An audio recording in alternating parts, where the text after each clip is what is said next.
And ఇక్కడ ఇంకొక అంశం కూడా తెరపైకి వస్తుంది, ఇది మీరు చెప్తారని అనుకుంటున్నా. సో చంద్రబాబుకు కూడా అటు కేంద్రం నుంచి కాస్త గ్రీన్ సిగ్నల్ వచ్చింది, ఆయన ఇక్కడి నుంచి తప్పించి అక్కడేదో అవకాశం కల్పిస్తారన్న టాక్ కూడా వినిపిస్తుంది.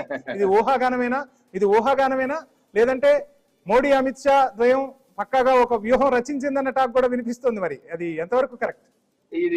ఇది పచ్చి అబద్ధం. ఎందుకంటే యునైటెడ్ ఫ్రంట్ లోనే 90s లోనే చంద్రబాబు నాయుడు గారికి ప్రధానమంత్రిగా ఆఫర్ వచ్చింది. ఐకే గుజరాల్ గారి బదులు ఈయన పెట్టాలని, లేకపోతే దేవగౌడ్ గారి బదులు చంద్రబాబు నాయుడు గారికి వెళ్ళాలని చెప్పి యునైటెడ్ ఫ్రంట్ లోనే ఆయనకి ప్రధానమంత్రిగా ఆఫర్ వచ్చింది. అలాంటిది వద్దనుకుని రాష్ట్రానికి పరిమితమైన వ్యక్తి.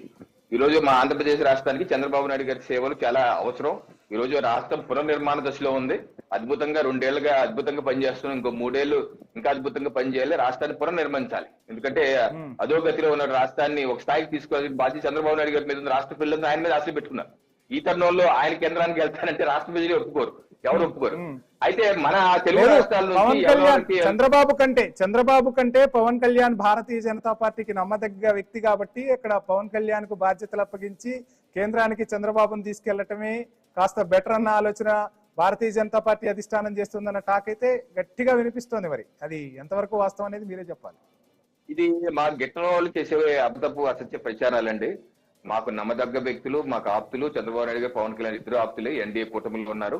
రాష్ట్రానికి ఇద్దరు సేవలు అవసరం. ఎవరు లేకపోయినా రాష్ట్రానికి కష్టం. ఈ రోజు ఇందాక చెప్పాను, రాష్ట్రం పునర్నిర్మాణం చేసుకుంటుంది, చాలా పనులు చేయాలి.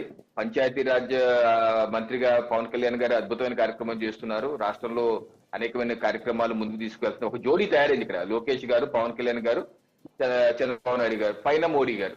ఒక డబుల్ ఇంజిన్ సర్కార్ అద్భుతంగా పనిచేస్తుంది. సో దానిలో ఎటువంటి డిస్టర్బెన్స్ ఉండవండి.